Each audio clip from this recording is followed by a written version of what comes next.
The champagne glass slipped from Tessa's fingers, shattering against the marble floor of their elegant dining room. The sound echoed through the sudden silence that had fallen over their anniversary party like a death shroud. 20 guests froze mid-conversation, their eyes darting between Tessa and the innocent 3-year-old girl who had just destroyed a decade of marriage with one simple word. Daddy. Little Mia had squealed with pure joy, running on tiny legs toward Ryan, Tessa's husband of 10 years, with arms outstretched. She launched herself into his embrace with the natural ease of a child who had done this countless times before. Ryan caught her instinctively, his face draining of all color as reality crashed down around them. The worst part wasn't the word itself. It was how Ryan's body responded, the automatic way he lifted Mia, the practiced motion of settling her on his hip, the unconscious smile that flickered across his face before horror replaced it. This wasn't the first time. This was routine. Tessa felt her knees buckle as the pieces clicked into place with sickening clarity. The business trips that coincided with Nicole's girls' weekends. The way Mia had Ryan's exact shade of green eyes. The photo on Nicole's phone she'd glimpsed last month. A man's hand she'd assumed belonged to some mystery boyfriend Nicole was keeping secret. Tessa, I can explain. Nicole's voice cracked across the room, but Tessa couldn't hear her over the roaring in her ears. The anniversary party continued around them in slow motion. Their families, their friends, their colleagues all watched as 10 years of what Tessa thought was a perfect marriage revealed itself to be built on lies. The white roses Ryan had surprised her with that morning, the same flowers he'd given her on their first date, suddenly looked like funeral arrangements. Mama, why is everyone quiet? Mia's confused voice cut through the tension as she looked around at the frozen faces. Nicole stumbled forward, her designer dress wrinkled, her perfectly styled hair falling into her face. Mia, honey, come to Mama. But Mia clung tighter to Ryan, her little fist gripping his shirt. Tessa watched her best friend since college, the woman who'd been her maid of honor, who'd helped her pick out this very house, who'd cried with her through 3 miscarriages, reach for the child who was obviously not just hers. How long? Tessa's voice came out as a whisper, but in the absolute silence of the room, everyone heard it. Ryan's mouth opened and closed like a fish gasping for air.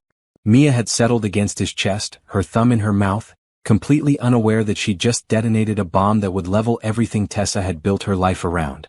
Tessa, please, not here, not like this. Ryan finally found his voice, but it sounded foreign to her ears. How long? The scream tore from Tessa's throat, raw and primal, causing several guests to step back and Mia to whimper against Ryan's shoulder. The grandfather clock in the corner, an anniversary gift from Ryan's parents, ticked loudly in the silence. Tessa counted 7 ticks before Nicole broke. For years, she whispered, the words hitting Tessa like physical blows. For years. Mia was 3 years old. Tessa's math had never been sharper. The affair had started before Nicole even got pregnant. While Tessa was planning surprise anniversary trips and dreaming of the family she and Ryan would have someday, her husband was creating that family with someone else. The room began to spin. Tessa gripped the back of a chair, her knuckles white against the dark wood. Their guests shifted uncomfortably, unsure whether to leave or stay, whether to pretend they hadn't witnessed the complete destruction of what everyone thought was the perfect couple. I think we should go, someone murmured, but Tessa couldn't identify the voice through the fog of shock. No. The word came out sharp and clear. Tessa straightened, smoothing down her red dress. The one Ryan had said made her look stunning, the one she'd bought specifically for tonight. Everyone stay. Finish your drinks. Enjoy the party. She moved through the crowd with mechanical precision, her smile never wavering even as tears began to streak down her cheeks. After all, it's not every day you discover your marriage has been a lie for 4 years. Tessa, Ryan stepped toward her, still holding Mia, who had begun to cry at the tension surrounding her. Don't. Tessa held up her hand, and he stopped as if she'd erected an invisible wall. Don't you dare speak to me right now. She turned to Nicole, who stood frozen by the champagne table, tears running down her face, mascara creating dark trails on her light brown skin. They'd been friends for 15 years. College roommates. Each other's bridesmaids. Confidants who shared everything. Everything except this. I trusted you with my life, Tessa said quietly, her voice carrying clearly through the silent room. I trusted you with my marriage. I told you things I never told anyone else. Nicole's sob caught in her throat. Tessa, I never meant for this to happen. It just what? You just accidentally slept with my husband for 4 years? You just accidentally had his baby? You just accidentally brought her here tonight, knowing she might call him daddy in front of everyone? The truth hit Tessa like another blow. This wasn't an accident. This was intentional. Nicole had brought Mia here tonight knowing exactly what might happen. After 4 years of secrets, she was tired of hiding. You planned this, Tessa breathed, the realization making her stomach turn. You wanted me to find out like this. In front of everyone. On our anniversary. Nicole's face crumpled and Tessa had her answer. The betrayal cut deeper than the affair itself. This public humiliation was calculated. While Tessa had been planning a celebration of love, Nicole had been planning the destruction of her marriage. Get out. Tessa's voice was deadly calm now. Both of you. Get out of my house. Tessa, we need to talk about this, Ryan started. We. Tessa's composure shattered again. There is no we anymore. There hasn't been a we, for 4 years apparently. There's just been you and her and me living in a fantasy. She looked around at their guests, friends who'd celebrated with them, family members who'd toasted their happiness, colleagues who'd envied their relationship. All of them had just witnessed the complete destruction of everything she thought she knew about her life. The party's over, she announced, her voice steady despite the tears. Thank you all for coming to witness the end of my marriage. As guests began to murmur and move toward the door, Tessa walked upstairs, her heels clicking against the hardwood with finality. She didn't look back as Ryan called her name. She didn't turn around when she heard Nicole's sobs or Mia's confused crying. In her bedroom, their bedroom, she sat on the edge of the bed and stared at her reflection in the mirror across the room. The woman looking back at her was beautiful, successful, loved by everyone who knew her. She was also a fool who'd been living a lie for 4 years. Downstairs, she could hear voices, car doors slamming, the sounds of her life falling apart in real time. But up here, in the sudden quiet, only one thought echoed in her mind with crystal clarity. They thought this was the end of her story. They had no idea it was just the beginning. Tessa sat in her bedroom for what felt like hours, listening to the sounds of cleanup drifting up from downstairs. The clink of glasses, the scrape of chairs being moved, the low murmur of Ryan's voice on the phone. She could picture him down there, probably calling his brother or his best friend, spinning the story to make himself look less like the villain. The thought made her stomach turn. A soft knock interrupted her thoughts. Tessa. Ryan's voice was hesitant through the door. Can we please talk? She almost laughed. 10 years of marriage and now he was asking permission to enter their bedroom. Come in. Ryan opened the door slowly as if afraid she might throw something at him. He'd changed out of his suit into jeans and a t-shirt, and somehow that felt like another betrayal. He was already moving on, getting comfortable, while she sat here in her anniversary dress feeling like her world had ended. Everyone's gone, he said, hovering near the doorway. Good. Tessa, I know you're angry. Angry? She turned to look at him, and he took a step back at whatever he saw in her face. Ryan, angry is what I get when you forget to take out the trash. This isn't angry. I don't even have a word for what this is. He ran his hands through his hair, a gesture she'd once found endearing. Now it just annoyed her. I never meant for you to find out like this. How did you mean for me to find out? Or were you planning to take this secret to your grave? I don't know. His honesty surprised her. I kept thinking I would end it, but Mia, she complicated things. Mia. Tessa tested the name on her tongue. Your daughter. Ryan flinched. Yes. The daughter you have with my best friend. Yes. The daughter who's been calling you daddy for how long? Since she could talk. The simple admission hit her like a physical blow. While Tessa had been grieving their inability to have children, while she'd been blaming herself for their failed pregnancies, Ryan had been playing father to another woman's child. His child. I've been to doctors, Ryan. I've had tests, procedures, medications. I blamed myself for our miscarriages. I thought I was broken. Her voice was eerily calm. Were you laughing at me? God, no. Tessa, the miscarriages had nothing to do with... Didn't they? She stood up, pacing to the window that overlooked their backyard. The fairy lights Ryan had strung up for the party were still twinkling, mocking her with their cheerful glow. You were getting everything you wanted from Nicole. Why would you care if I couldn't give you children? That's not fair. Fair? She spun around to face him. You want to talk about fair? Is it fair that I spent 4 years thinking we were trying to build a family together while you already had one with someone else? Is it fair that my best friend looked me in the eye every time I cried about another negative pregnancy test, knowing she was carrying your baby? Ryan's face crumpled. I'm sorry. Sorry doesn't fix this. I know. But I love you, Tessa. I've always loved you. The words that should have meant everything now meant nothing. If you loved me, you wouldn't have done this. It wasn't supposed to happen. Nicole was going through her divorce, she needed support. Support? Tessa's laugh was harsh. Is that what we're calling it? She was broken, Tessa. She needed someone. She needed someone, so you gave her my husband? Ryan moved closer and she could smell his cologne, the same scent she'd bought him for Christmas 2 years ago. It started as friendship. She was lonely, I was working too much, you and I were having problems with the fertility stuff. So this is my fault? No. That's not what I meant. But Tessa could see the truth in his eyes. Part of him did blame her. Part of him thought that if she'd been able to get pregnant, if she hadn't been so focused on their fertility struggles, if she'd been more available, this never would have happened. Where? The question slipped out before she could stop it. What? Where did this happen? Ryan's silence was answer enough. Here? Her voice was barely a whisper. In our house. Sometimes. The room seemed to tilt. Their bedroom, their kitchen, their living room. How many times had Nicole been here not as Tessa's friend but as Ryan's lover? How many conversations had they had about Tessa while sitting on her couch, eating food from her kitchen, lying in her bed? The business trips? Some of them were real.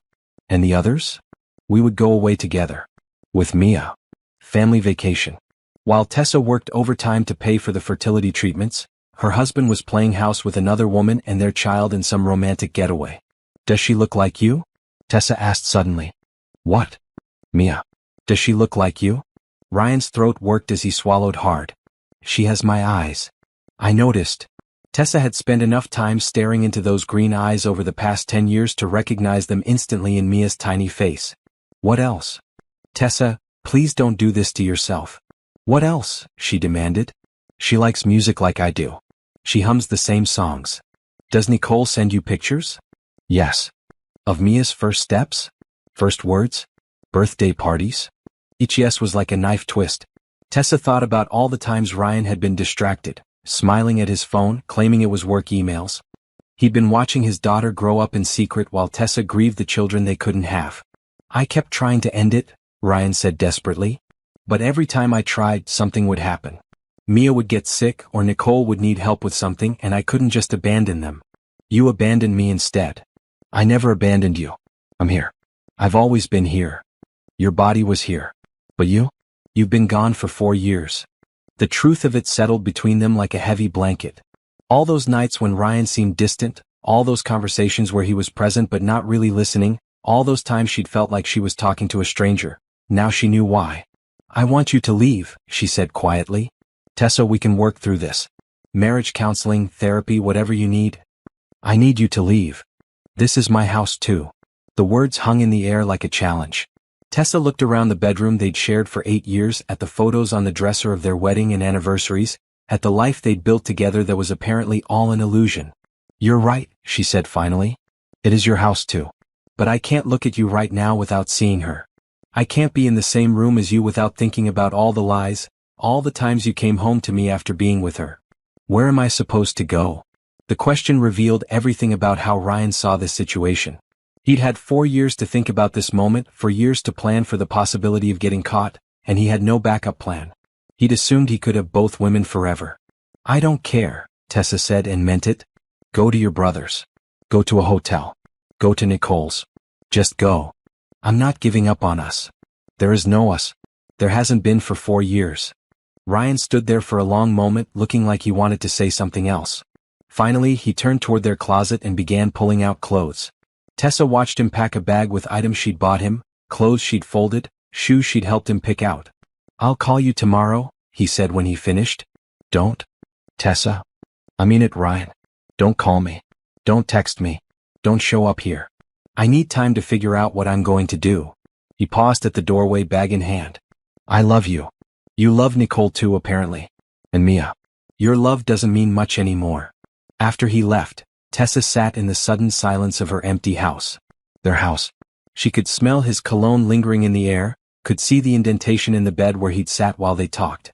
But for the first time in 4 years she was alone with the truth. And the truth was going to change everything. The next morning, Tessa woke up on the couch, still in her red anniversary dress. Sunlight streamed through the living room windows, illuminating the aftermath of the party. A forgotten champagne flute on the mantel, a napkin tucked behind a picture frame, the faint smell of expensive perfume and shattered dreams lingering in the air. Her phone showed 17 missed calls from Ryan, 12 from Nicole, and dozens of text messages she wasn't ready to read. She turned it off and headed upstairs to shower, trying to wash away the feeling that her skin was crawling with betrayal. But when she looked in the bathroom mirror, she saw something unexpected in her reflection. Yes, her eyes were puffy from crying and her hair was a mess, but underneath the obvious pain was something else. Something harder. Something that hadn't been there yesterday. Determination. She showered methodically, taking her time, thinking through everything that had happened. 4 years of lies. 4 years of playing the fool while her husband and best friend built a secret life together. 4 years of being the outsider in her own marriage. But they'd made a crucial mistake last night. They'd assumed that exposing the truth would break her. They'd assumed she would collapse, beg Ryan to stay, fight Nicole for him like some desperate woman clinging to scraps. They didn't know her at all. Tessa dressed carefully in a simple black dress and low heels, professional, composed, untouchable. She made coffee and sat at her kitchen island with her laptop, finally ready to face the messages. Ryan's texts were predictable. Please call me. We need to talk. I'm sorry. I love you. Nicole's were more desperate. Tessa, please let me explain. It wasn't supposed to happen like this. You have to understand. I never wanted to hurt you. But it was the message from her sister Lauren that made her pause. Saw the Facebook posts. Call me when you're ready to burn their world down. Facebook posts? Tessa opened the app with growing dread. Sure enough, several people had posted about the party. Nothing explicit, but the comments were telling. Awkward ending to the night. Feels so bad for Tessa. Can't believe Nicole would do that to her best friend. Ryan seemed like such a good guy. And then she saw Nicole's post from this morning, a long rambling apology that managed to make the whole situation about Nicole's pain. Sometimes life doesn't go according to plan. Sometimes we make choices that hurt the people we love most. I'm sorry for the pain I've caused, but I can't be sorry for love or for my daughter. Some situations are more complicated than they appear. The post had dozens of comments, split between people supporting Nicole, you deserve happiness too. And people calling her out, Tessa deserved better than this backstabbing. Tessa screenshot everything, then closed the app. Evidence. She was going to need lots of evidence. Her doorbell rang and she knew without looking that it would be Ryan. She was right. Tessa, please open the door. His voice was muffled, but she could hear the desperation. She stayed seated at her kitchen island, sipping her coffee, letting him wait. After 10 minutes, he gave up and she heard his car pull away. 30 minutes later, Nicole showed up. Tessa, I know you're in there. We need to talk about this like adults. Adults. As if there was anything adult about sleeping with your best friend's husband for 4 years. Nicole's knocking became more insistent. Tessa, you can't just ignore this. We have to figure out how to move forward. Move forward.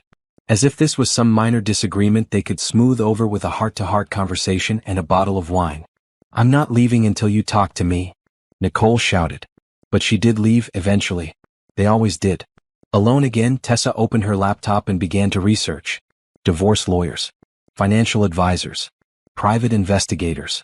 She made notes, saved phone numbers, created folders on her desktop labeled with innocent names like home projects and work stuff. Her phone rang. Ryan again. This time she answered. Thank God, he breathed. Tessa, I've been going crazy. We need to talk. I'm listening. Not over the phone. Can I come over? No. Then can you meet me somewhere? Coffee? Lunch? Anywhere you want. I don't want to meet you anywhere, Ryan. Silence.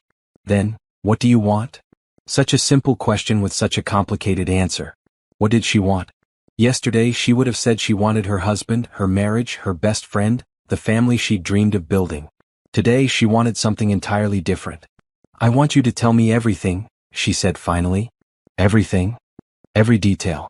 When it started, how it started, where you've been together, what you've done together, what you've told her about me, what she's told you about me. I want to know about Mia's birth, her first words, her first steps.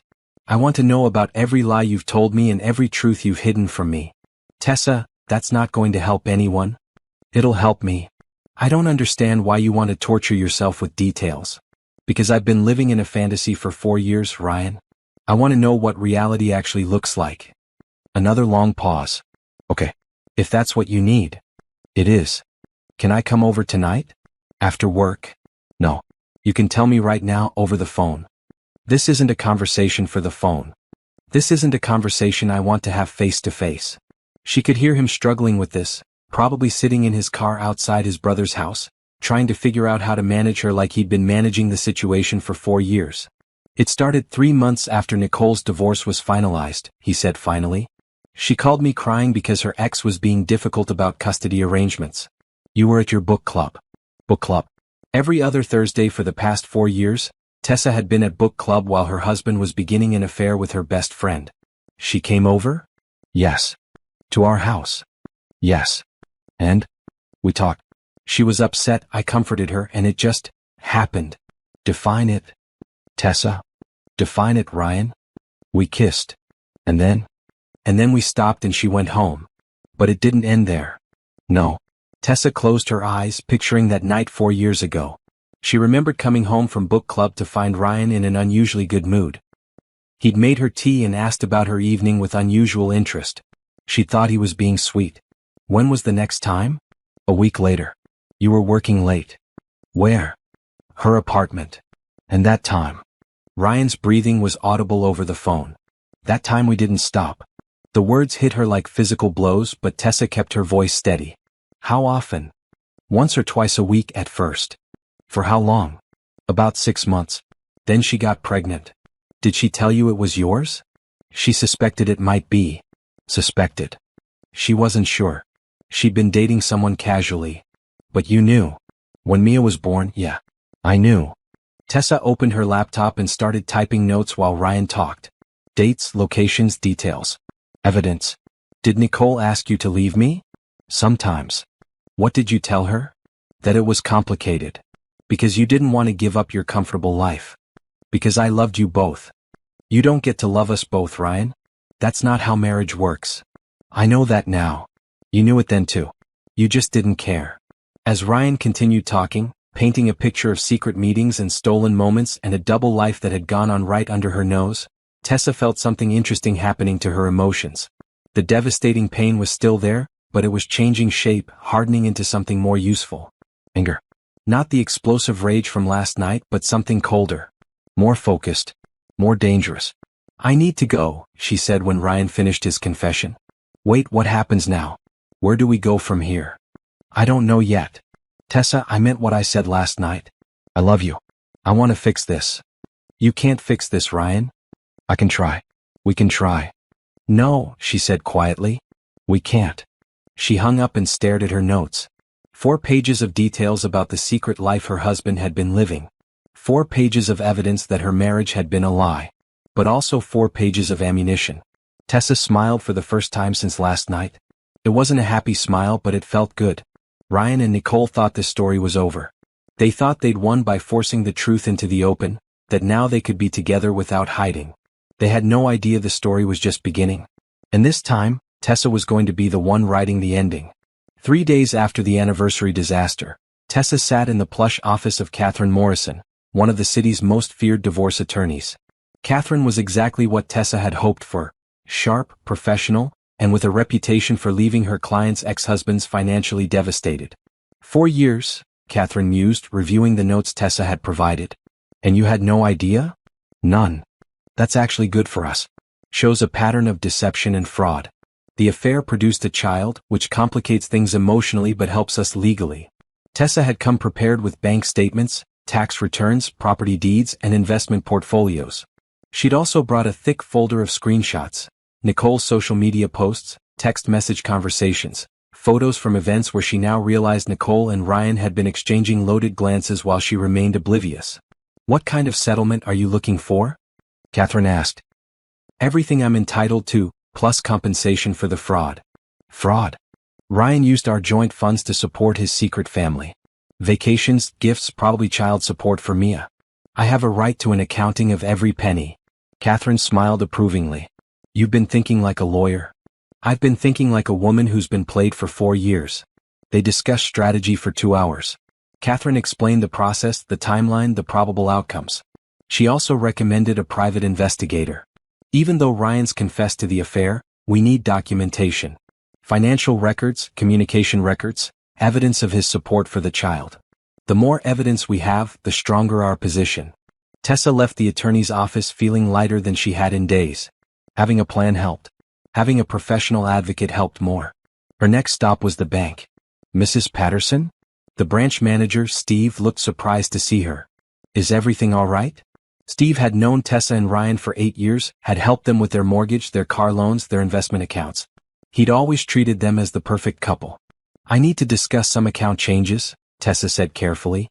They met in his private office, where Tessa explained that she and Ryan were separating and she needed to protect her interests. Steve's expression grew increasingly troubled as she outlined what she needed. I can remove Ryan's access to the joint savings account and freeze the joint checking until you both agree on asset division, he said. But I should warn you, this might escalate things with your husband. Good. Steve blinked at her blunt response. Mrs. Patterson. Steve, my husband has been using our joint accounts to fund a secret family for 4 years. I want to know exactly where every dollar went, and I want to make sure he can't spend another penny of my money on his girlfriend and their child. By the time she left the bank, Tessa had secured their joint accounts, moved her individual accounts to a different branch, and set up a new checking account that Ryan knew nothing about. She'd also requested detailed statements going back 5 years. Her phone had been buzzing constantly, Ryan calling, Nicole calling, even some of their mutual friends trying to reach her. She ignored them all. Instead, she drove to her sister Lauren's house. Lauren took one look at her and poured 2 large glasses of wine, even though it was only 3 in the afternoon. How are you holding up? Lauren asked. Better than expected. Really? Really? Tessa settled into Lauren's familiar couch, feeling safe for the first time in days. I think I was ready for this to be over before I even knew it was over. What do you mean? The past year, maybe longer, I felt like something was wrong but I couldn't put my finger on it. Ryan was distant, distracted. Our conversations felt forced. I thought it was stress from the fertility treatments, but now I know it was guilt. Lauren studied her sister's face. You don't look like a woman whose world just fell apart. My world didn't fall apart. My illusions did. There's a difference. So what's the plan? Tessa smiled, the same cold smile from the other day. I'm going to make them both pay for what they did. Tessa? Not with violence or anything crazy. But they humiliated me publicly, they stole 4 years of my life, and they used my own money to fund their affair. There have to be consequences. What did the lawyer say? That I have a very strong case. Ryan's going to lose a lot more than he gained. They talked strategy over wine and takeout Chinese food. Lauren, who worked in public relations, had some interesting ideas about reputation management. Nicole's a social media manager, Lauren pointed out. Her whole career depends on her online reputation. And Ryan works for that conservative financial firm. They're not going to like this scandal. I hadn't thought about their careers. You should hit them where it hurts. How? Leave that to me. That evening, Tessa returned to her empty house feeling more in control than she had since the anniversary party. She'd spent the day taking concrete steps to protect herself and plan her future. Felt good. Ryan's car was in the driveway. She found him in the kitchen cooking dinner. He looked up hopefully when she walked in. I thought you might be hungry when you got home, he said, as if this was a normal evening in their normal marriage. I told you not to come here. This is still my house too. Not for long. Ryan's face fell. You filed? Not yet. But I will. Tessa, please. Can we just have dinner and talk? Like we used to. She looked at him standing there in their kitchen, wearing the apron she'd bought him last Christmas, cooking in the pans she'd picked out when they moved in together. He looked so normal, so much like the husband she'd thought she knew. We never talked like normal people, Ryan. I talked, and you pretended to listen while thinking about Nicole. That's not true. Isn't it? She moved to the refrigerator and pulled out a bottle of water, deliberately casual. Tell me about last Tuesday. What about it? You came home late. Said you had a client dinner. What did we talk about when you got home? Ryan's face went blank. I don't remember exactly. I told you about my promotion opportunity. The transfer to the Seattle office. I was excited because it would mean a 20% raise and a chance to run my own team. Recognition dawned in his eyes. Right, the Seattle thing. I asked what you thought. You said it sounded great. You said we should talk about it more over the weekend. We should have. We didn't though. Because you were thinking about Nicole and Mia, wondering how a move to Seattle would affect your ability to see your daughter. Ryan's silence confirmed her suspicions. That's what I mean, Tessa continued. We haven't had a real conversation in years. You've been managing me, not talking to me. I was trying to protect you. From what? From getting hurt. How'd that work out? Ryan turned back to the stove, stirring something that smelled like the pasta sauce he used to make when they were dating. Another manipulation, another attempt to remind her of better times. I need you to leave, she said. I made enough for both of us. I'm not hungry. Tessa, we have to figure out how to move forward. No, we don't. You forfeited any say in how I move forward when you decided to have a secret family with my best friend. She's not your friend anymore. The comment was so stupid it actually surprised her. That's your takeaway from this situation? That Nicole and I aren't friends anymore? I just meant.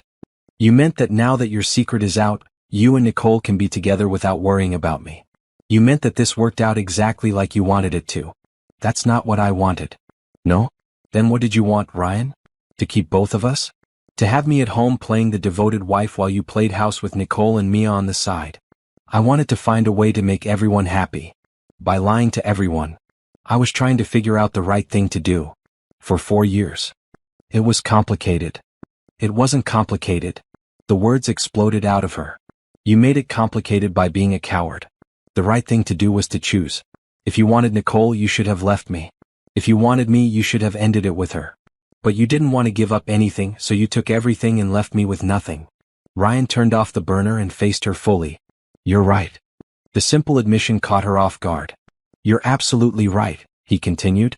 I was selfish and cowardly and I hurt everyone I claimed to love. I know I can't undo that. But I want to try to fix what I can. You can't fix this. I can try to fix us. There is no us. There could be. No, Ryan. There couldn't. She walked to the counter where her purse sat, pulled out a business card and handed it to him. Catherine Morrison, he read aloud. Attorney at law. She's representing me in our divorce. Ryan's face went white. You're serious. Dead serious. Tessa, please don't do this. Not yet. Give us a chance to work through this. What would you suggest? Couples therapy? A romantic getaway? Maybe we could double date with Nicole and whoever she's pretending to be with now. I'll end it with Nicole. You should have ended it 4 years ago. I'll end it now. It's too late. It's not too late. I choose you, Tessa. I choose our marriage. She stared at him, this man she'd loved for over a decade, and felt absolutely nothing. Not love, not hate, not even pity. Just a vast emptiness where her feelings for him used to be. You don't get to choose now, she said quietly. You made your choice 4 years ago and then you made it again every day for 4 years. Every time you lied to me, every time you went to her, every time you came home and pretended to be my husband while thinking about your real family, you chose. Mia isn't my real family. You are. Mia is your daughter. You could be too. We could adopt or try IVF again or... Stop. The word came out sharp and final. Don't you dare use children as a bargaining chip. Don't you dare pretend that having a baby with me would somehow balance out the baby you had with her. Ryan's shoulders sagged. What do you want me to do? I want you to leave. I want you to stop calling me. I want you to communicate with me only through lawyers. And then what? And then you get to live with the consequences of your choices. What about forgiveness? What about second chances? You had 4 years of second chances. Every morning you woke up, you could have chosen to tell me the truth. Every night you came home, you could have chosen to end it with Nicole. Every time Mia called you daddy, you could have chosen to figure out a way to be honest with everyone involved. I was scared. Of what? Of losing you. So instead you stole 4 years of my life? Ryan had no answer for that. The pasta smells good, Tessa said conversationally. You should take it with you when you leave. Tessa? Now, Ryan. Leave now. He turned off the stove and stood there for a moment, looking around the kitchen as if memorizing it. Then he walked to the door, pausing with his hand on the handle. I do love you, he said without turning around.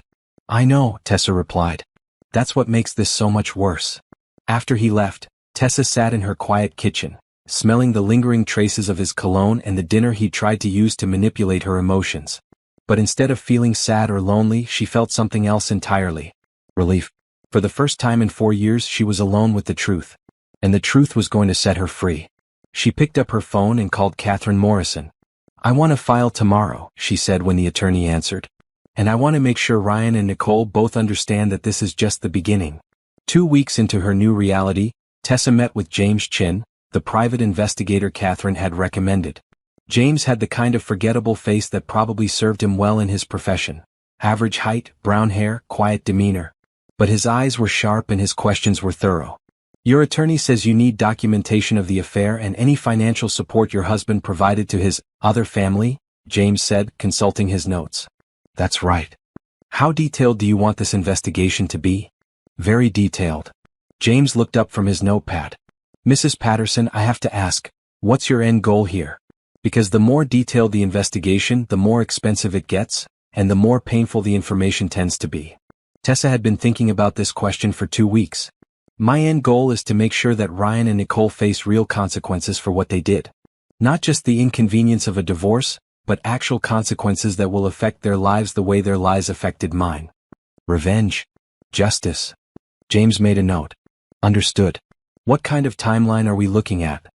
Ryan's been supporting Nicole and their daughter for 4 years. I want to know exactly how much money he's spent on them, where that money came from and what he's purchased. I also want to know about their relationship, where they've traveled together, how often they've been together, whether they've been making long-term plans. You think they were planning to leave their respective spouses? I think they got comfortable with the situation and assumed it could continue indefinitely. But I want to know if they ever discussed ending their marriages to be together. James spent the next hour asking detailed questions about Ryan's schedule, his habits, his finances, and his relationship with Nicole. Tessa answered everything honestly, providing bank statements, credit card records, and access to Ryan's laptop that he'd stupidly left behind when she kicked him out. One more question, James said as they wrapped up. Are you prepared for the possibility that the investigation might reveal things that are worse than what you already know? Like what? Other affairs. More deception. Finances that are more compromised than you realize. Tessa considered this. I'm prepared for anything at this point. Good. Because in my experience, when someone's been living a double life for 4 years, there are usually more secrets than just the obvious ones. That afternoon, Tessa received a text from an unknown number. This is Derek, Nicole's ex-husband. Can we talk? She'd forgotten about Derek in all the chaos. Nicole had been married to him when her affair with Ryan started, which meant Derek had been betrayed too, just earlier in the timeline. She called him back immediately. Derek? This is Tessa. Thanks for calling me back. His voice was warm but tired. I heard about what happened at your anniversary party. How? Nicole called me crying. She was worried about how this would affect Mia. Of course she was. Look, I know this is weird, but I was wondering if we could meet for coffee or something. I think we might be able to help each other. They met that evening at a quiet cafe across town. Derek was different than Tessa remembered. Nicole had always described him as boring and controlling, but the man sitting across from her seemed thoughtful and kind. I'm sorry about what happened to you, he said after they'd ordered coffee. I know exactly how you're feeling right now. Do you? The betrayal, the anger, the humiliation. The way everyone looks at you with pity. The way you question everything you thought you knew about your own life.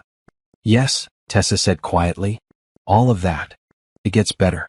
Not the hurt, that takes time. But the confusion gets better once you start getting answers. What answers did you get? Derek pulled out his phone and showed her a folder full of screenshots and documents. Nicole's not good at covering her tracks. When I suspected something was wrong, I started paying attention. Found text messages, emails, credit card statements for hotels and restaurants I'd never been to. You investigated her? I hired someone like you probably did. Found out about the affair pretty quickly. With Ryan? With Ryan, yes. But also with 2 other guys. Tessa's coffee cup froze halfway to her lips. What? Nicole was having multiple affairs. Ryan was the one that stuck, probably because he was the most generous with money and attention. The information hit Tessa like a physical blow. Multiple affairs? The whole time we were married, apparently. I was just too trusting to see it. Did Ryan know? About the other guys? I doubt it. Nicole's good at compartmentalizing her lies. Tessa stared at Derek, processing this new information. Why are you telling me this? Because I think Nicole manipulated both of us and I think she's still manipulating Ryan. And because I think you deserve to know what you're really dealing with. What do you mean? Derek leaned forward. Nicole doesn't fall in love, Tessa. She finds men who can give her what she needs. Money, attention, stability, and she takes it. When she's done with them or when they stop being useful, she moves on. You think she's using Ryan? I think she was using Ryan to have the family life she wanted while staying married to me for financial security. When I found out and divorced her, she had to make Ryan her primary target. And now that your marriage is over, she doesn't need to hide anymore. Which means Ryan is about to learn what I learned, that Nicole only cares about Nicole. They talked for 2 hours.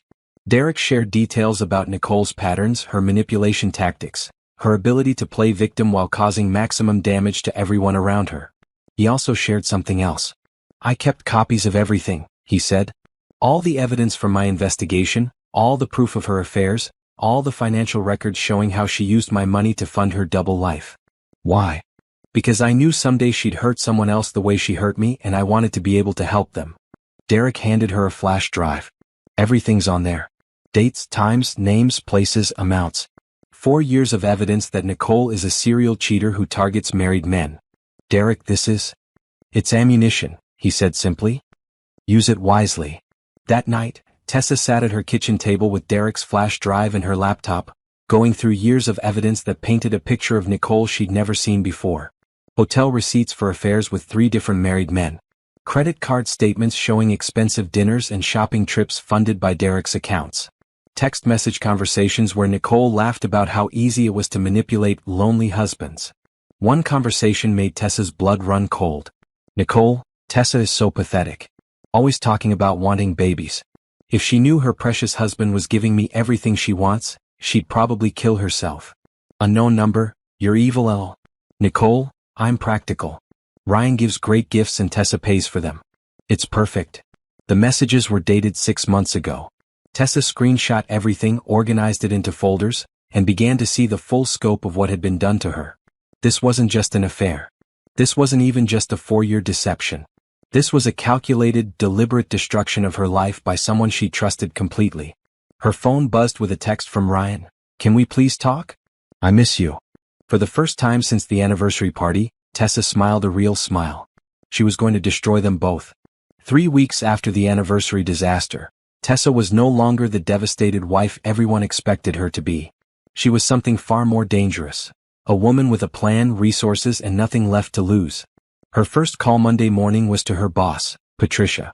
Tessa, how are you holding up? I heard about. Patricia's voice trailed off diplomatically. I'm doing better than expected. Actually, I'm calling about the Seattle position. Oh. Patricia sounded surprised. Are you sure you want to think about a major move right now? I'm sure. In fact, I think it's exactly what I need. They discussed the details. The position was hers if she wanted it. A promotion to regional director with a substantial salary increase and a full relocation package. Most importantly, it would put 3,000 miles between her and the wreckage of her old life. When would you need an answer? Tessa asked. End of the month. But Tessa, are you certain? This seems very sudden. My marriage is over, Patricia. I'm not interested in staying in this city and running into my ex-husband and his girlfriend at every restaurant and event. I want a fresh start. Well, if you're sure, the job is yours. Next, Tessa called her sister Lauren. I need a favor, Tessa said without preamble. Anything. I need you to help me plan a party. A party? Tessa, are you feeling okay? I'm feeling better than I have in years. I want to throw a housewarming party. You're not moving houses. No, but Ryan is. He's been staying at his brother's place, but he'll need to find somewhere permanent soon. I thought we should celebrate his new living situation.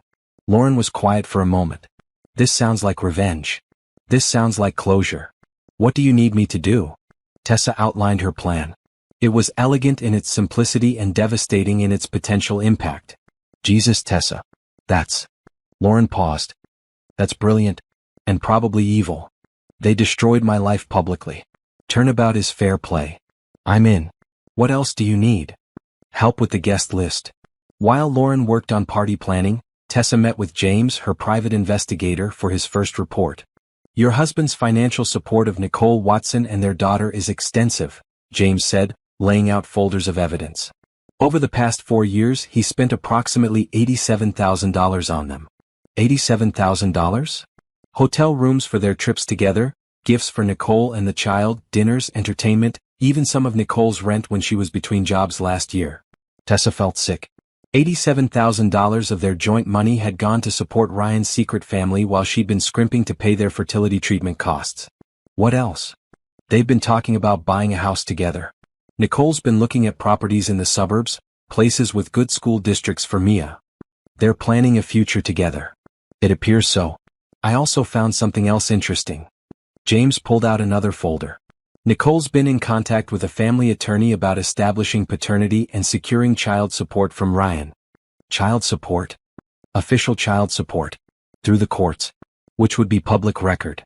The implications hit Tessa immediately. She's going to take him for everything he's worth. It looks that way.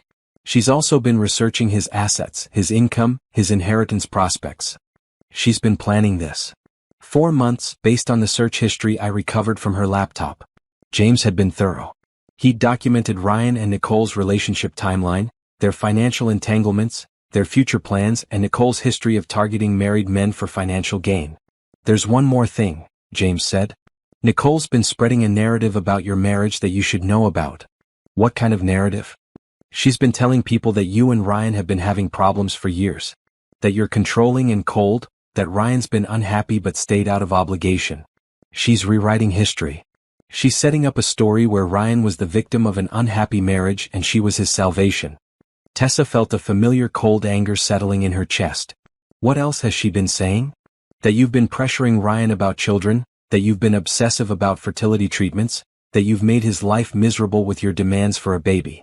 Each word was like a slap. Nicole had taken Tessa's most private pain, her struggle with infertility, and turned it into a weapon against her.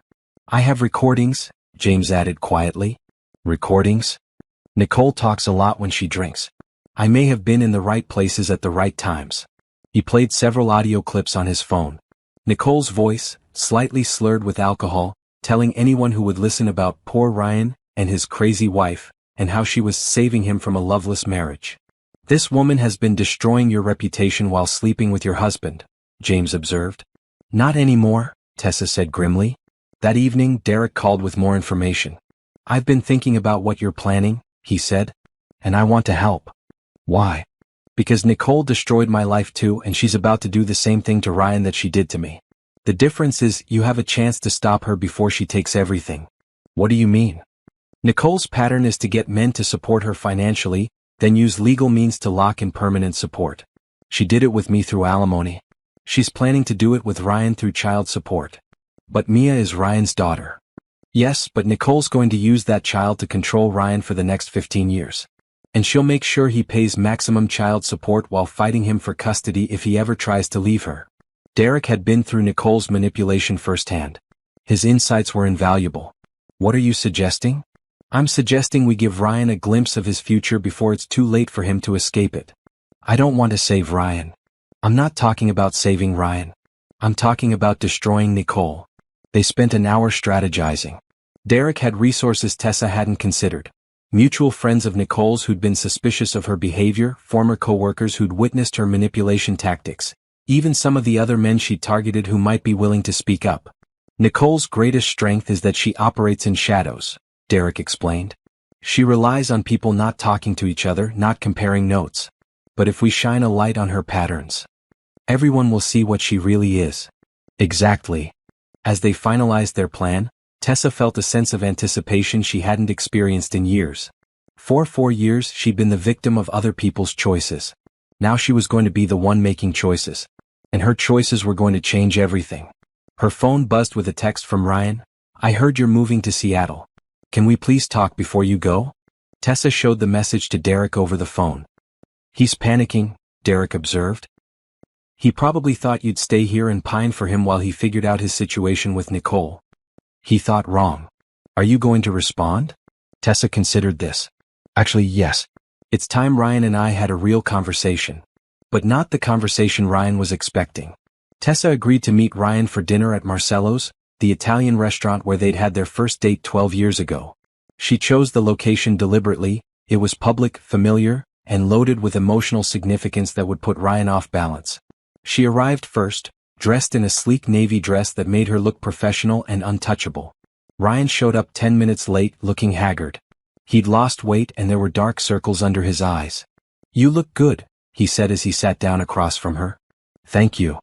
How are you holding up? Very well, actually. Ryan seemed surprised by her composure. I heard you took the Seattle job. I did. When do you leave? Next month. Tessa, I don't want you to go. She looked at him calmly. What you want stopped mattering to me the day I found out about your daughter. She's not just my daughter. She could be ours too if you wanted. Nicole and I have talked about it. The statement was so breathtakingly presumptuous that Tessa almost laughed. You and Nicole have talked about me raising your child with her? We've talked about all of us finding a way to move forward together.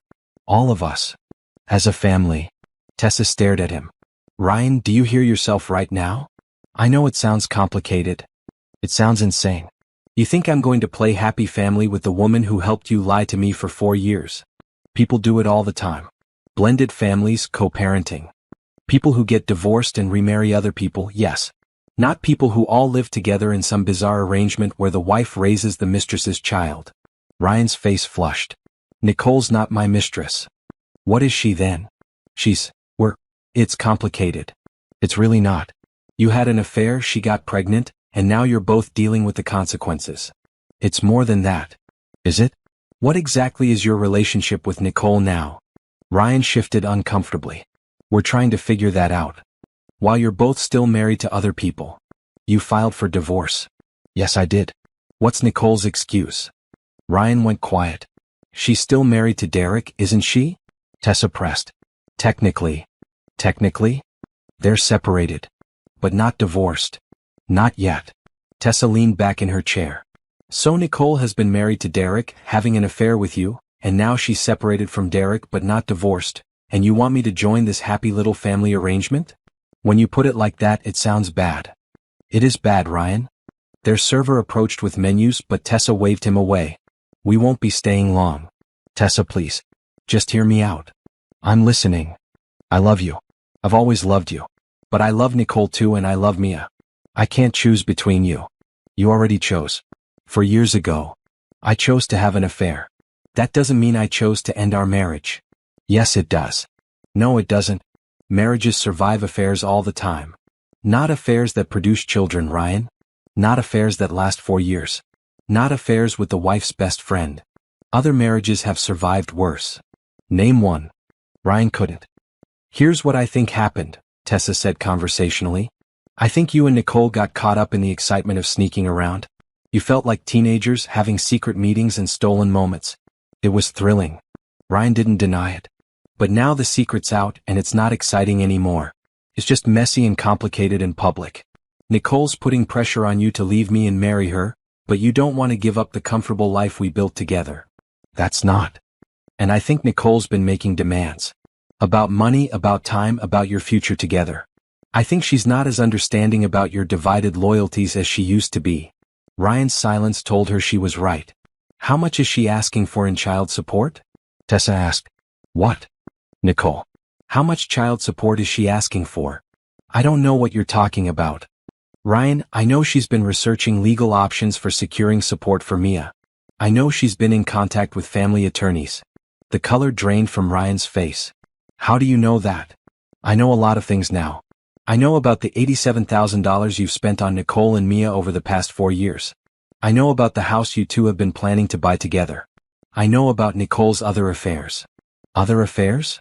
You didn't know? Nicole's been cheating on Derek with multiple men for years. You're just the one who stuck around.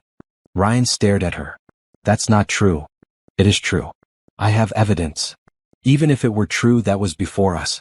That was when she was married to Derek. Some of it was during us, Ryan. Nicole was juggling you and at least one other man for the first 2 years of your relationship. You're lying. Tessa pulled out her phone and showed him one of the photos Derek had provided. Nicole and an unknown man at a hotel. Timestamp showing it was taken 8 months after Mia was born. Ryan studied the photo, his face growing paler. Who is this? I don't know his name. But I know Nicole was with him while she was telling you that you were the love of her life. This could be innocent. Could be. Except she's kissing him. Ryan zoomed in on the photo and Tessa watched the realization hit him. She's been playing you, Ryan? The same way she played Derek. The same way she played me. No. Yes. And now that our marriage is over, she doesn't need to sneak around anymore. She can make demands. Legal demands. Nicole loves me. Nicole loves what you can provide for her and Mia. There's a difference. Ryan sat in silence, staring at the photo. I'm not telling you this to hurt you, Tessa said gently. I'm telling you because you deserve to know what you're really dealing with. Why do you care what happens to me? I don't. But I care what happens to the truth. Tessa stood up, leaving money on the table for her water. Where are you going? Home. To pack. Tessa, wait. She paused. What if you're wrong about Nicole?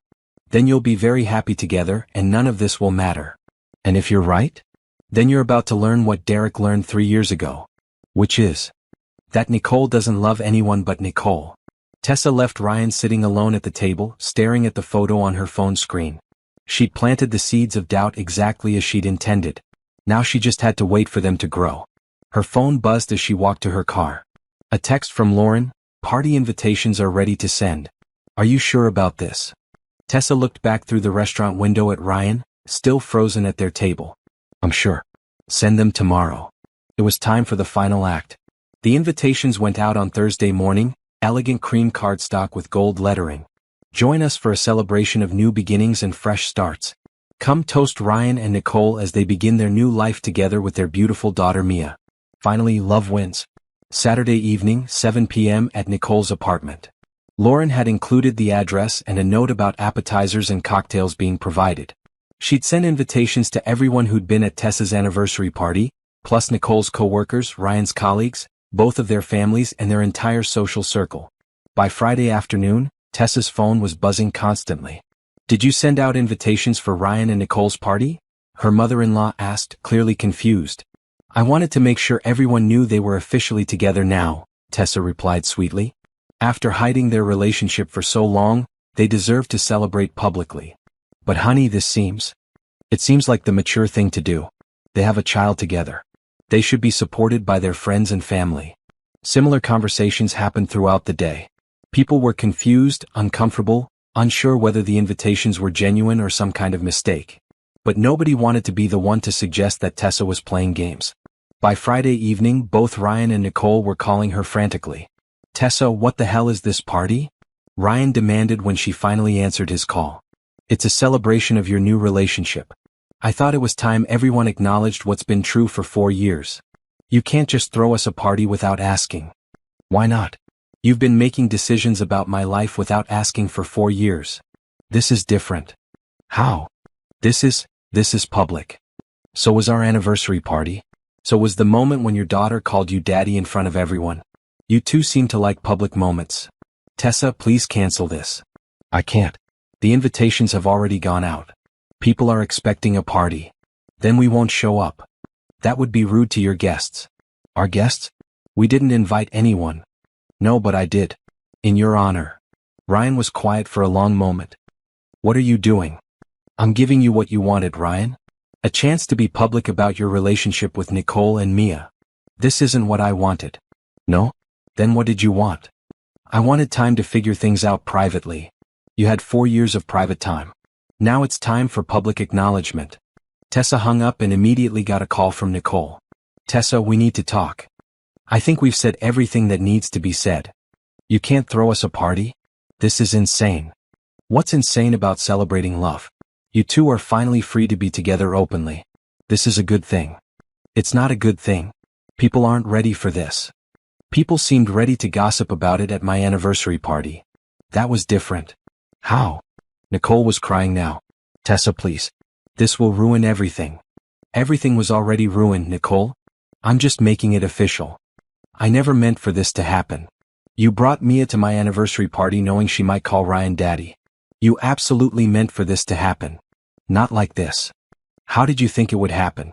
Did you think I would quietly disappear and you could pretend your relationship with Ryan started after my marriage ended?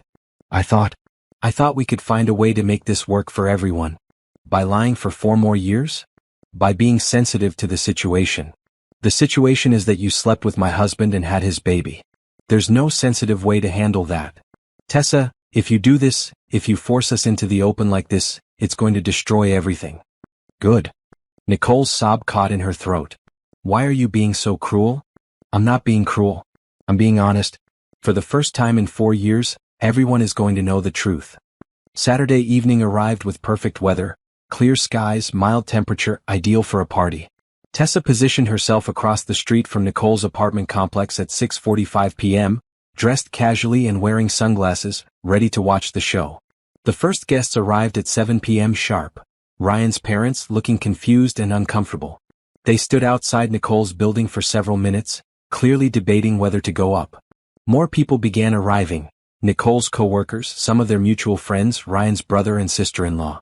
By 7:15, there was a small crowd gathered outside the building, everyone looking uncertain. At 7:20 Ryan's car pulled up. Tessa watched him get out, his face pale and strained. He approached his parents, who immediately began talking to him in urgent whispers. From her vantage point, Tessa could see Ryan shaking his head, his hands gesturing frantically. Nicole appeared in the building's entrance, dressed in a simple black dress, her face streaked with tears. She walked toward the group, and Tessa could see the moment when Ryan's mother noticed Mia in Nicole's arms.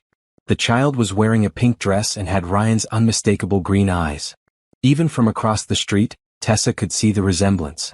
More guests continued to arrive, creating an increasingly awkward crowd on the sidewalk. People were starting to whisper, pointing, taking out their phones. This was exactly what Tessa had hoped for. At 7:30, Derek arrived. Tessa hadn't invited him, but she wasn't surprised to see him. He walked directly to Nicole, and Tessa could see them having what appeared to be a heated conversation. Mia began crying, overwhelmed by the noise and tension. Ryan tried to take Mia from Nicole, which caused Derek to step forward aggressively. Ryan's brother had to get between them. By 7:45, it was clear that no party was happening. The guests were dispersing, but slowly, with lots of backward glances and whispered conversations. Several people were openly taking pictures and videos. Tessa's phone started buzzing with calls and texts, but she ignored them all. She watched as Ryan and Nicole had what appeared to be an argument on the sidewalk, with Mia crying between them and both sets of parents looking mortified. Finally, Nicole retreated into her building with Mia, leaving Ryan standing alone with the remaining guests. He looked around at the faces staring at him, his family, his friends, his colleagues, and Tessa could see the exact moment when he realized what had happened. This wasn't just a party that had gone wrong. This was his life being exposed in the most public, humiliating way possible. Ryan pulled out his phone and called someone, probably Tessa. When she didn't answer, he got in his car and drove away, leaving his parents and brothers standing on the sidewalk. The last guests left by 8 p.m., but the damage was done. Tessa could already see the social media posts starting to appear. Her phone rang. Lauren. Holy shit, Tessa. It's all over Facebook already?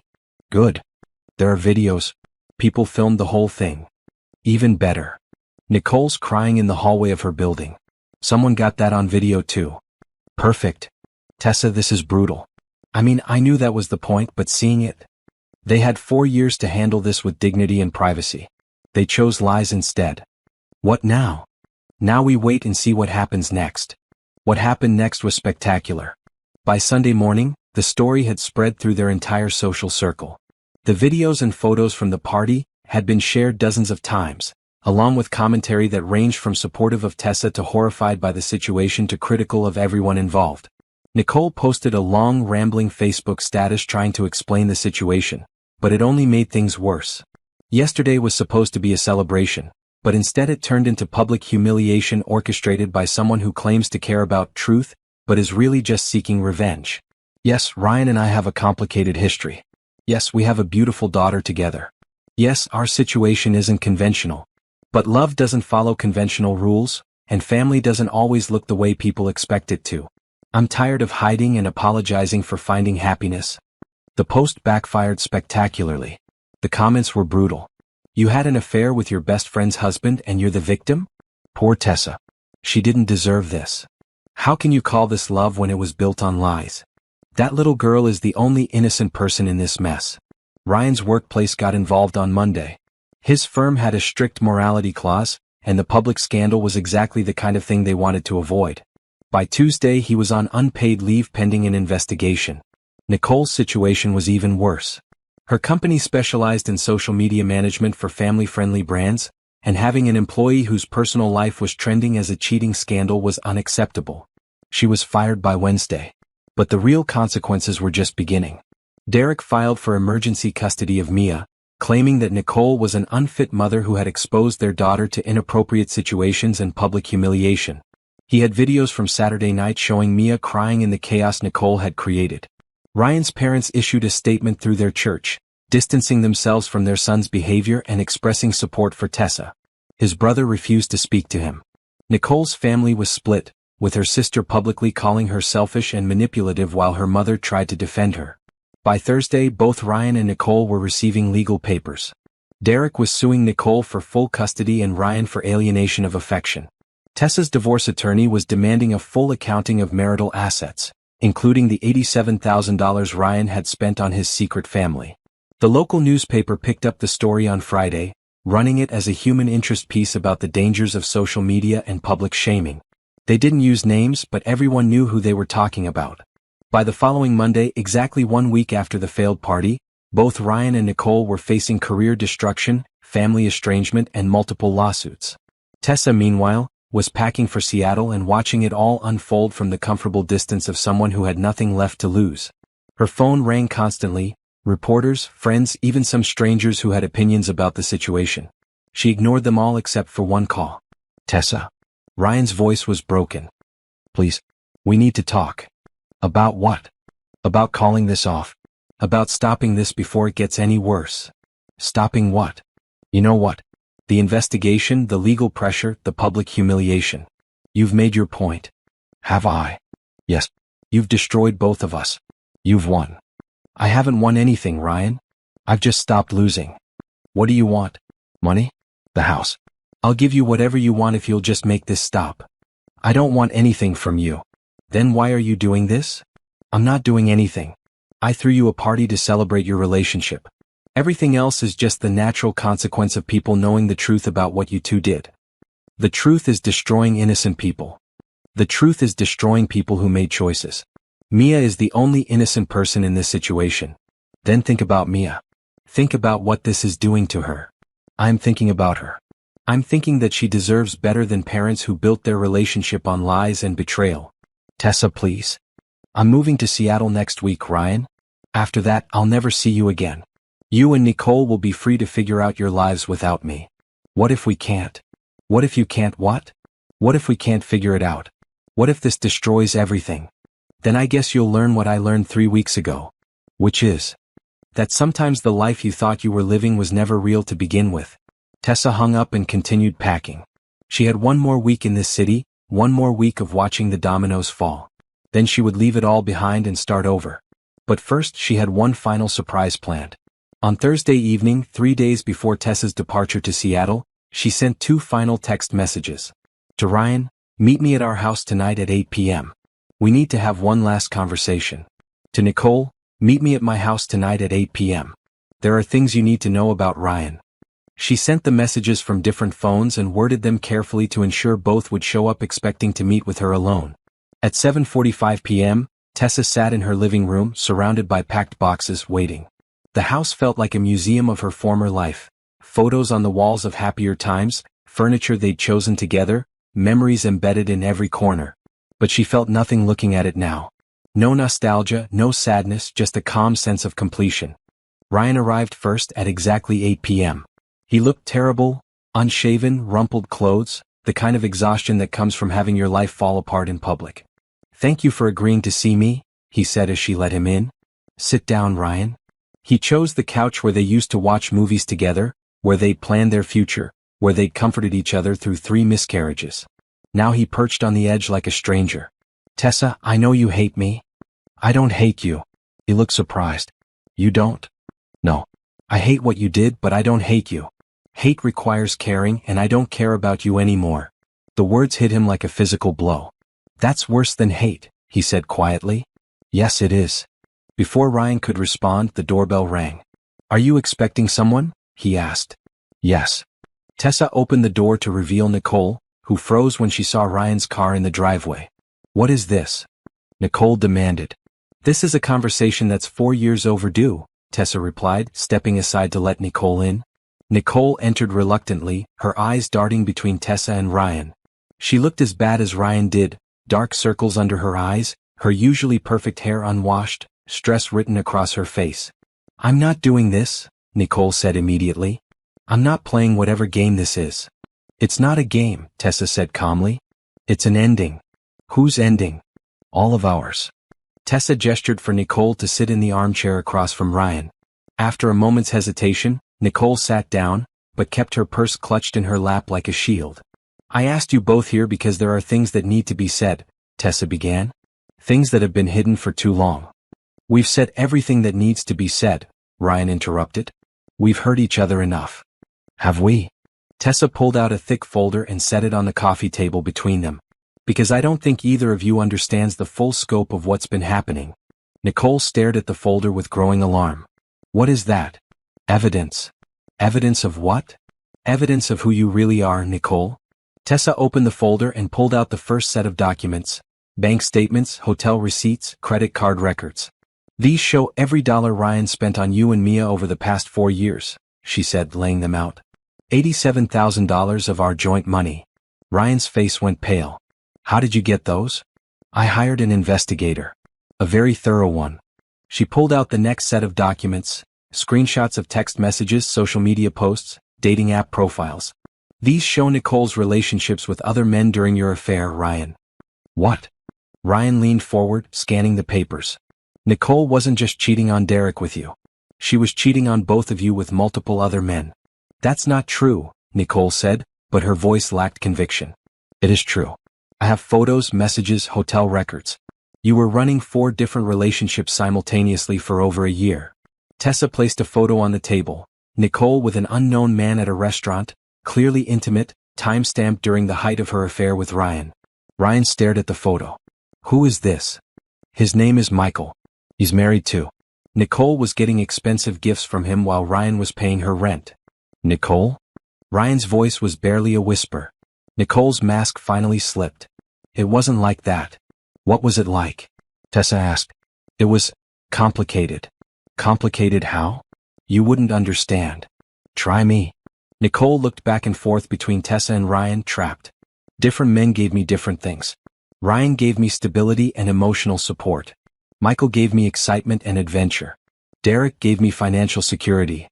And what did you give them? Tessa asked. What they needed. Which was? The fantasy that they were special. The brutal honesty of the statement hung in the air like a toxic cloud. Jesus Christ, Nicole, Ryan breathed. Do you hear yourself? You all wanted to believe you were the only one who understood me, the only one who could make me happy. I gave you what you wanted to believe. You gave us lies. I gave you what you needed. Ryan, you needed to feel like a hero rescuing me from my unhappy marriage. Michael needed to feel young and exciting again. Derek needed to feel like a provider and protector. And what did you need? Tessa asked. Everything they could give me. Tessa pulled out another document, a legal brief outlining Nicole's custody strategy. Speaking of what you needed, let's talk about your plans for Mia. Nicole's face went white. You've been researching how to maximize child support from Ryan while minimizing his custody rights. You want him to pay as much as possible while seeing Mia as little as possible. That's not. It's all documented, Nicole. Your search history, your consultations with attorneys, your financial projections. You've been planning to use Mia as a paycheck. Ryan grabbed the documents, reading quickly. You want primary custody and maximum support? Nicole, that would bankrupt me. You should have thought about that before you had an affair. We had an affair. Together. No, Ryan. You had an affair. I had a strategy. The cold calculation in her voice seemed to finally wake Ryan up to what he was dealing with. You planned this, he said slowly. All of it. I planned to survive. I planned to take care of my daughter. You planned to destroy people. I planned to get what I deserved. What you deserved? Tessa stood up, her calm facade finally cracking. You destroyed my marriage, stole 4 years of my life, and used my own money to fund your lies. What exactly did you deserve? I deserve to be happy. At everyone else's expense. Yes. Nicole was on her feet now too, her mask completely gone. Yes, at everyone else's expense. Do you know what my life was like before this? Do you know what it's like to be married to someone who controls every dollar you spend, who monitors every phone call you make, who treats you like property? That's what Derek did? Ryan asked. Derek was a controlling, manipulative man who made me feel worthless. So yes, I took what I could get from other men. I took money and attention and affection and anything else that made me feel human again. So you decided to make other people feel worthless instead? Tessa asked. I decided to survive. By destroying innocent people. There are no innocent people. Nicole screamed. Derek was controlling and abusive, Ryan was a cheater who wanted to have his cake and eat it too. You were a naive woman who refused to see what was right in front of her face. What was right in front of my face? That your marriage was already over. That Ryan was desperately unhappy. That he was looking for any excuse to leave you. Is that true? Tessa turned to Ryan. Ryan's silence was answer enough. So you both used me, Tessa said quietly. Ryan, you used me as a safety net while you figured out if you wanted to be with Nicole. And Nicole, you used me as cover for your affair while you milked Ryan for everything you could get. Neither of them denied it. And now that the truth is out, you're both angry that there are consequences. The consequences are destroying innocent people, Ryan said.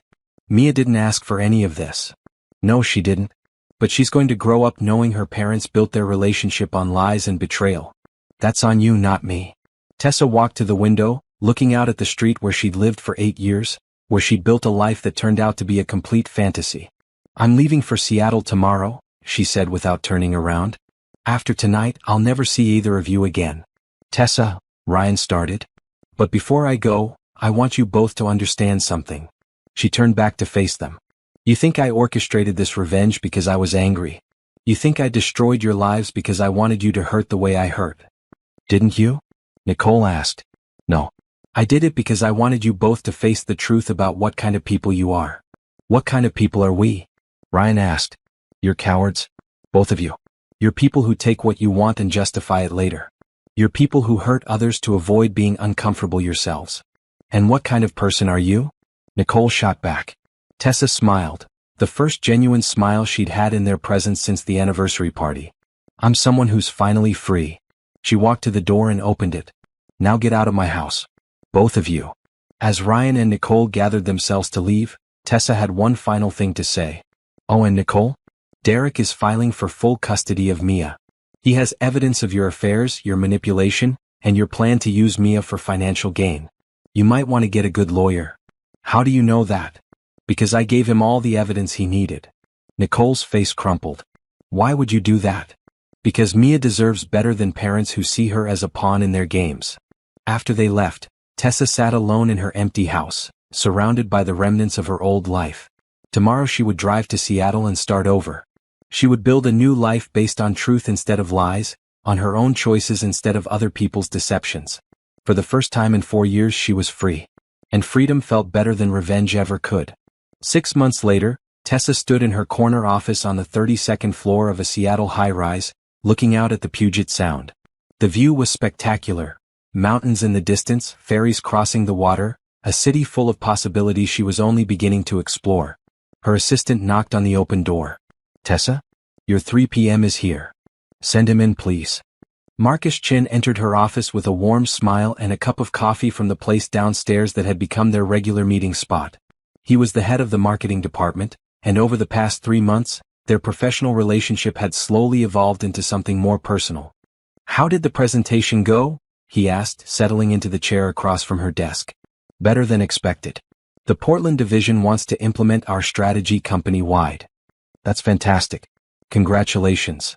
Marcus had been one of the first people to welcome her when she'd moved to Seattle. He was kind, funny, intelligent, and refreshingly honest about everything. When he'd asked her to dinner 2 months ago, she'd almost said no. The idea of trusting another man felt impossible. But Marcus was nothing like Ryan. He was direct about his feelings, consistent in his actions, and had no hidden agendas or secret lives. When Tessa had finally told him about her divorce, he'd listened without judgment and never once suggested she should forgive and forget, or move on for her own good. I have news, she said, pulling out her phone to show him a text message. Good news or bad news? Depends on your perspective. The message was from her sister Lauren. It's final. Ryan and Nicole both signed. You're officially free. Your divorce came through? This morning. I'm officially single for the first time in over a decade. Marcus studied her face. How do you feel? Relieved. Ready. Like I can finally close that chapter completely. What happened to them? If you don't mind me asking. Tessa had shared most of the story with Marcus over the past few months, but they rarely talked about the aftermath. Ryan lost his job and had to move back in with his parents. He's working at a small accounting firm now, making about half what he used to make. Nicole lost the custody battle. Derek has primary custody of Mia, and Nicole gets supervised visitation twice a week. Supervised? The court found evidence that she'd been using Mia as a pawn in manipulation games with multiple men. They decided it wasn't in the child's best interest to have unsupervised access. And their relationship? Over. Turns out when the excitement of sneaking around was gone, they had nothing in common except their daughter. Marcus was quiet for a moment. Do you ever feel bad about how it ended? You mean do I feel guilty about the consequences they faced? Yeah. Tessa considered the question. No.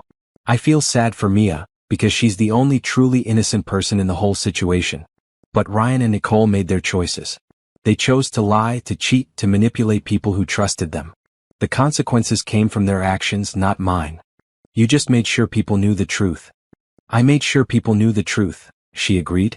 Her phone buzzed with another message, this one from Derek. Mia asked if she could send you a drawing. I told her I'd ask if you'd like that. Tessa showed the message to Marcus. That's complicated. What do you think?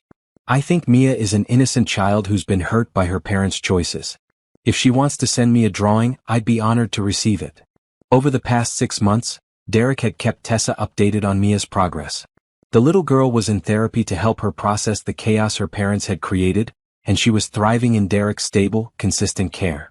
She occasionally asked about Aunt Tessa, and seemed to remember her fondly from before everything fell apart.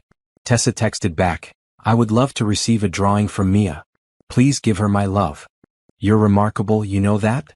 Marcus said. How so? Most people in your situation would be bitter and angry. You seem peaceful. I am peaceful. For the first time in years, I know exactly where I stand. No one is lying to me, manipulating me, or using me. My life is my own. And you're building something beautiful with it. Marcus was right. In 6 months, Tessa had thrown herself into her new job, her new city, her new life. She'd made friends, explored neighborhoods, taken up hiking and photography.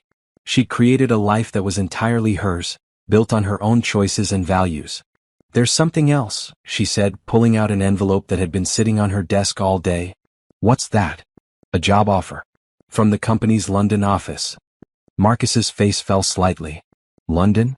They want me to head up their European expansion. It would be a huge promotion, a chance to build something from the ground up. That sounds amazing. It does, doesn't it? Are you going to take it? I don't know. I like what I'm building here. Here meaning Seattle, or here meaning us? The question hung in the air between them. They'd been dancing around the topic of their future for weeks now, both aware that their relationship was moving toward something serious but neither wanting to pressure the other. Both, Tessa said honestly. I wouldn't want to hold you back from an incredible opportunity. And I wouldn't want to run away from something good just because I'm afraid of being hurt again. Marcus stood up and moved around her desk, taking her hands in his. What are you afraid of? I'm afraid of trusting someone again and finding out it was all lies. I'm afraid of building a life with someone who's building a different life behind my back.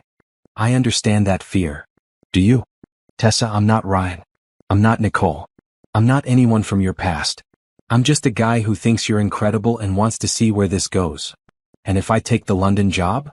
Then we figure out if what we have is worth fighting for. Tessa looked into Marcus's eyes and saw nothing but honesty and hope. No hidden agendas, no secret calculations, just a good man offering her something real. What if we moved to London together? She asked impulsively. Marcus blinked in surprise. Together? You could probably transfer to the London office. We could have an adventure. Are you serious? Dead serious. I spent 10 years living someone else's idea of what my life should be. Now I want to write my own story, and I'd like to see if you want to be part of it. Marcus kissed her then, right there in her office with the Seattle skyline behind them and the future spreading out like an open road. Yes, he said against her lips. I want to be part of your story. That evening, Tessa sat in her apartment overlooking Elliott Bay, laptop open, typing an email to the London office. She was accepting the position, requesting a transfer for Marcus, and asking about the timeline for the move. As she typed, her phone rang. Lauren. So you're really doing this? London? I'm really doing this. With Marcus. With Marcus. Are you scared? Terrified. But in a good way. Good. You deserve to be happy, Tessa. You deserve someone who sees you as a gift, not a burden. I think I might have found that. I think you might have too. After they hung up, Tessa walked onto her balcony and looked out at the water. A year ago, she'd been living a lie, married to a man who was building a secret family behind her back. She'd been broken, betrayed, and lost. Tonight, she was standing on the edge of a new adventure with a man who loved her honestly and completely. She was about to move to another continent, take on the biggest professional challenge of her career, and build a life based entirely on truth and choice. Her phone buzzed with a text from an unknown number. For a split second, her heart clenched with the old fear. What if it was Ryan? What if he was trying to drag her back into the drama? But the message was from Mia, sent through Derek's phone. Dear Aunt Tessa, I drew you a picture of a rainbow. Daddy says you live far away now but you're happy. I hope you like rainbows. Love, Mia. The message was accompanied by a photo of a child's drawing, a bright, colorful rainbow with the words, "For Aunt Tessa," written in careful 3-year-old letters. Tessa smiled, saved the photo, and typed back, "Tell Mia I love the rainbow and I love her. And yes, I'm very happy." And for the first time in longer than she could remember, that was completely true. The story that had started with betrayal and heartbreak was ending with hope and new love. The woman who had been destroyed by lies was now thriving in truth. Tessa closed her laptop, poured herself a glass of wine, and began planning her future. A future that was entirely, authentically, beautifully her own. The end was just the beginning.